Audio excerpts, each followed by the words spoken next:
So I can't be the only one who's heard the LeBron James rumors.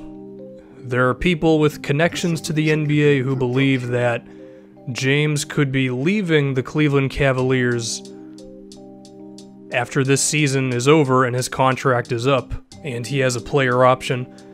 So I started thinking about what would be the reasons for why LeBron would leave the Cavaliers, and we're going to look at their situation and the players around him and the contracts they have and how much flexibility they really have as a roster to get better.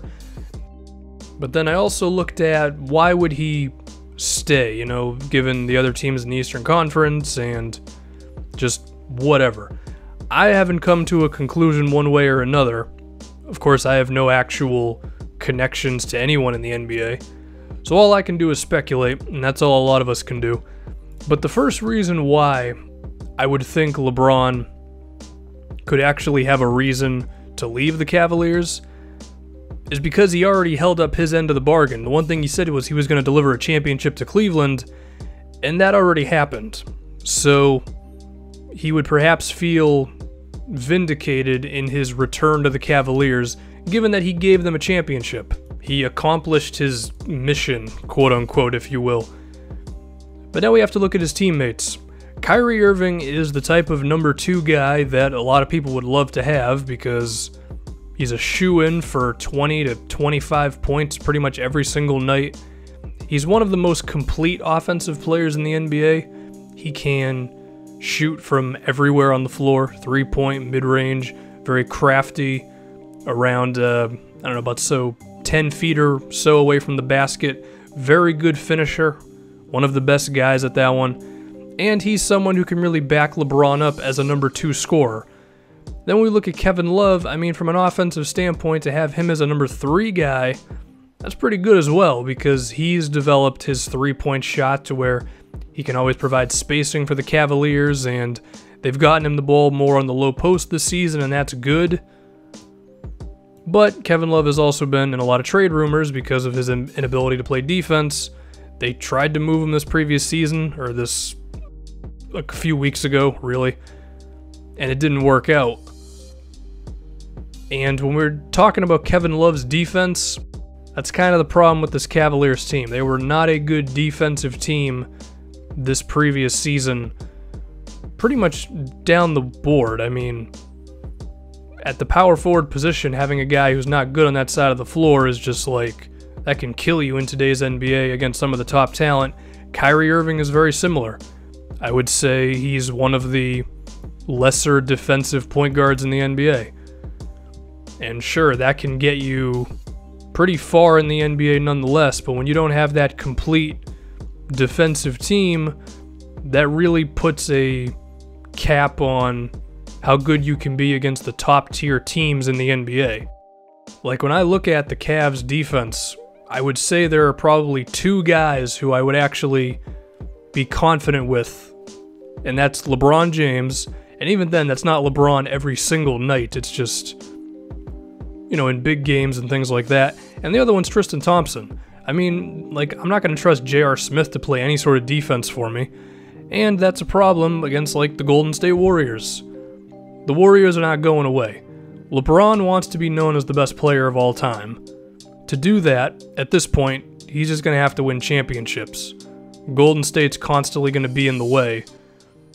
And given that he's already won a championship for the Cleveland Cavaliers, and he still wants to win more titles, do we not see that as a way for him to leave so he can go somewhere else in a new situation, new teammates, and potentially put something together that can actually beat the Warriors, or whoever the hell else might come out of the Western Conference, given how loaded it is for this season and in future seasons? Personally, I would still have Golden State number 1. But I think you get it. With a juggernaut like that, LeBron's got to be thinking, I don't know if my present situation is good enough to go through those guys. But then we can also talk about the lack of roster flexibility that the Cavaliers have. These guys are swamped in salary. They are way over the luxury tax, and they're giving money to guys like J.R. Smith, where he's pretty much just a 3-point shooter at this point. They want Iman Shumpert to be a defensive player for them. I would say he's gotten worse on that side of the floor. He's still, like, okay, but he's not going to give you much offensively. Teams are just going to leave him open in playoff games, even if his three-point shot was better this season. He also is questionable with the ball in his hand. Sometimes he takes bad step-back jumpers, and he's just not an effective two-way player. Channing Frye could barely get on the floor against the Golden State Warriors. They're paying him about $7 million a season. They would love to have someone who's better defensively in that spot. And they just recently came to a 3-year deal with Kyle Korver, a guy who's not going to give them defense at all. So it's like they're swamped in cash for a team that just does not have enough two-way players. And then we get to the front office. Dan Gilbert is not winning many people over. I mean, the way that he, to put it bluntly, screwed over the former GM David Griffin was just terrible. He wouldn't allow him to talk to other teams, but he didn't re-sign him either. And Griffin was working on a way to actually improve the Cavaliers' situation by potentially acquiring either a Paul George, who is now in Oklahoma City, or Jimmy Butler, who's now in Minnesota. Now, whether he was actually going to get those moves done or not, I don't know, but he was definitely trying. He was using Kevin Love as the main trade piece.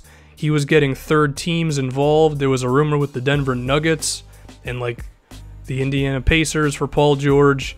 He was working on something for Jimmy Butler, and then Dan Gilbert just let him go because Dan Gilbert doesn't appreciate general managers.